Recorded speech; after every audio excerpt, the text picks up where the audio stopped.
What up, y'all? This is Tracy from Nerd Squish, and today we're going to be talking about Stranger Things Season 4, Episode 7.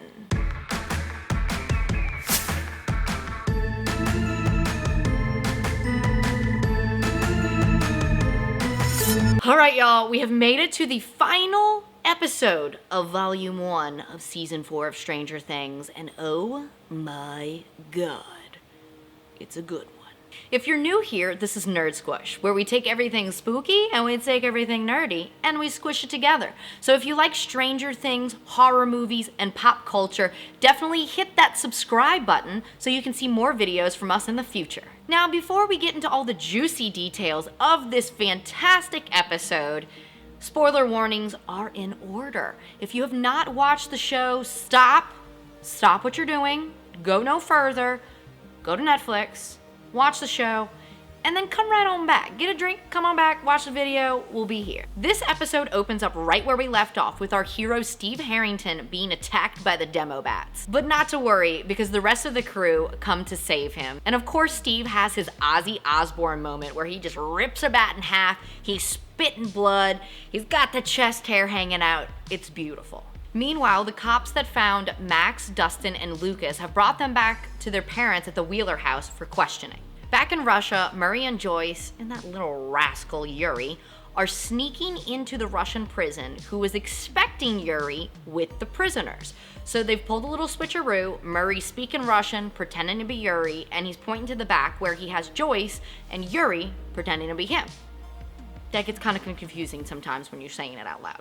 Now, Murray is such a class act that he has all the Russians fooled. They get in there and they're basically watching the final Demogorgon fight with these prisoners. And you're sweating. You're sweating it out during this fight. You're like, oh my god, they're not gonna make it. But just in the nick of time, Joyce hits the right button on the control panel, these gates open, and both Hopper and Enzo escape in there and escape the Demogorgon. And then the most beautiful moment, where Joyce and Hopper are reunited and are just in the most warm, just beautiful hug of life, and I'm so happy for them. Back in Elle's flashbacks, Brenner realizes that number 2 is to blame for Elle's concussion and punishes him accordingly. The orderly tells Elle that 2 and the rest of the X-Men kids are planning to kill her. And he also reveals that Papa is frightened of her because he knows he can't control her. So he devises a plan to help Elle escape the facility. And to pay him back, she removes a weakening device that's located in his neck. Now, this is where it gets crazy, because after that little device is removed, this dude goes wild and kills all the guards and reveals himself to be number 1.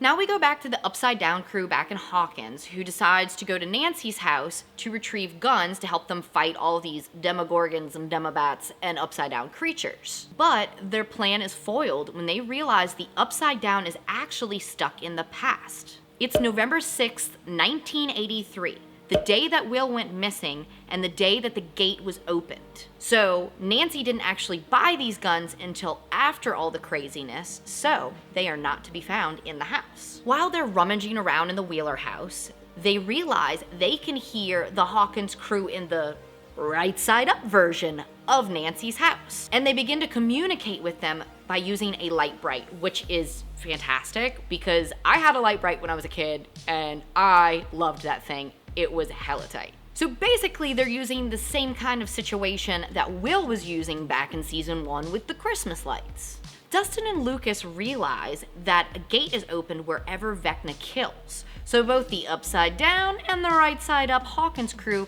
head over to Eddie's trailer. Now this scene was super cool because Dustin throws a rope up into the Upside Down and you're seeing like both, I don't know, like they're upside down and I don't know. It's wild and it's kind of trippy, but I love it and it's done so well. So they all begin climbing back up into the real world. First goes Robin, then goes Eddie. Nancy, up next, is climbing the rope, thinks that she's going out into the real world, but no, she falls into Vecna's world. Which of course for her, she is in the empty pool and sees Barb's corpse. Holy trauma, Batman.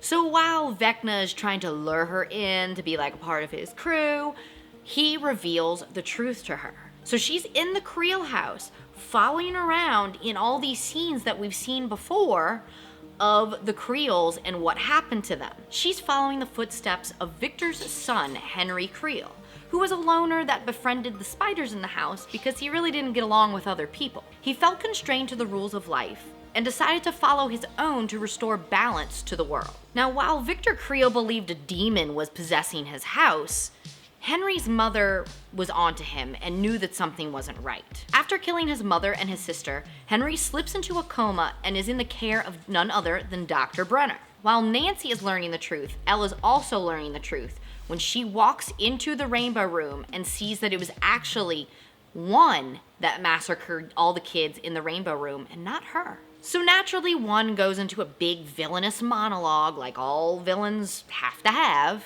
and tells her the whole reason that all these kids are here is because Brenner realized that he couldn't control one. He was too strong, and that's why he did these experiments to create all the other children in the facility.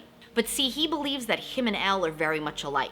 They're the strongest and the ones that couldn't be controlled, so they have to run away together and do this whole villainous X-Men thing, apparently. But of course, Elle knows that this isn't right. What he's done isn't right, and so she has to fight him. So she uses the abilities that he helped her master in the first place. So of course they get into one of these fights and they're going back and forth, and he lifts Elle into the air and she starts to contort, and you think, oh no, this is it.